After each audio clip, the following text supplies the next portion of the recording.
ئەگەر بەتەمای قوربانیکردنیت قوربانیەکەت لەسەر ڕێو و شوێن و سونەتی پێغەمبەر ئەنجام بدە صلی الله عليه وسلم بۆ ئەوەی ئەجر و پاداشتێکی زیاترت دەستکەوێت. دەزانی هەندێک هەڵە هەیە لە ئەجر و پاداشتی قوربانیەکەت کەم دەکاتەوە. لەو ڤیدیۆیەدا بە جوانی بۆت باسی ئادابەکان و سونەتەکانی قوربانیکردن دەکەین و ئەوەش باز دەکەین چ جۆرە حەیوانێک بە کەڵکی قوربانیکردن نایە بۆ ئەوەی قوربانیەکی جوان ئەنجام بدەیت لەلای خوای گەورە قبول بێ و لەسەر ڕێ و شوێن و سونەتی پێغەمبەر بێت صلی الله عليه وسلم. یەکەم لە سونەتەکانی قوربانیکردن لەو دە ڕۆژانەی سەرەتای مانگی زیلحیجە تاوەکو قوربانیەکەت ئەنجام دەدەی نینۆکت مەکە و هەروەها هیچ مووێکیش لە خۆت مەکەوە چونکە پێغەمبەر صلی الله عليه وسلم وای فەرمووە. دووەم لە سونەتەکانی قوربانیکردن ئەگەر دەتوانی و دەزانیت بەدەستی خۆت حەیوانەکەت سەر ببڕە، ئەگەریش نەتوانی وەکیلێک بگرە با لە جیاتی تۆ قوربانیەکەت بۆ بکە و حەیوانەکەت بۆ سەر ببڕێت.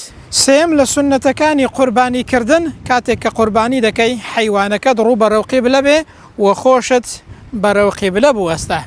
چوارەم لە سونەتەکانی قوربانیکردن ئەوەیە کاتێک کە حەیوانەکە سەردەبڕی بسم الله و الله ئەکبەرت بیر نەچێت، وەختێک کە حەیوانەکە سەردەبڕی بڵێ بسم الله والله ئەکبەر.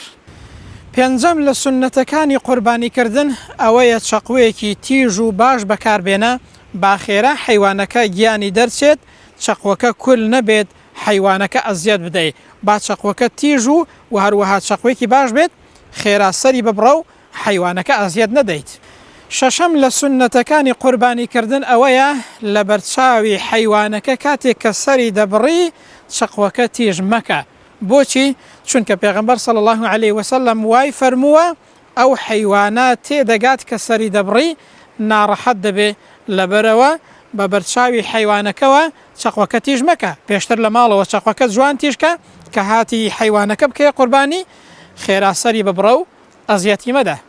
حوتەم لە سونەت و ئادابەکانی قوربانیکردن ئەوەیە بە دڵێکی فراوان و سینگێکی فراوان و بە خۆشحاڵیەوە قوربانیەکەت ئەنجام بدە، دڵت بە قوربانیەکەتەوە نەبێ سوپاسی خوای پەروەردگار بکە ماڵێکی پێداوی قوربانی بۆ خوای پەروەردگار دەکەی. بۆ کێیە ئەو قوربانیە؟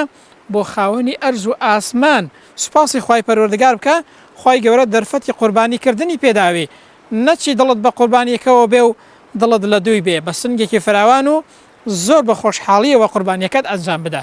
هەشتەم لە ئادابەکانی قوربانیکردن ئەوەیە لە کاتی قوربانیکردندا پاک و خاوێنی و ژینگە پارێزیت بیر نەچێ، نەچی پاش ماوەی قوربانیکردنەکەت لە شوێنێک فڕەدەی دوایی بۆ نەکەی بۆ خەڵک بێ و خەڵک ئەزیەت بدەی، یاخود لە شوێنێکی گشتی و لە نزیک ماڵ و لە نزیک خەڵک پاش ماوەی حەیوانەکە و قوربانیکردنەکەت فڕە نەدەی بۆ ئەوەی کە خەڵک ئەزیەت نەدەی و وەژینگە بپارێزی و لە کاتی قوربانیەکەشدا مەرجەکانی سەلامەتی و مەرجەکانی تەندروستی و پاک و خاوێنی ڕەچاو بکە. خوای پەروەردگار قوربانی هەموو لایە قبول کات و خوای پەروەردگار بەرەکەت بخاتە سەروەت و سامان و ماڵەکەتانەوە.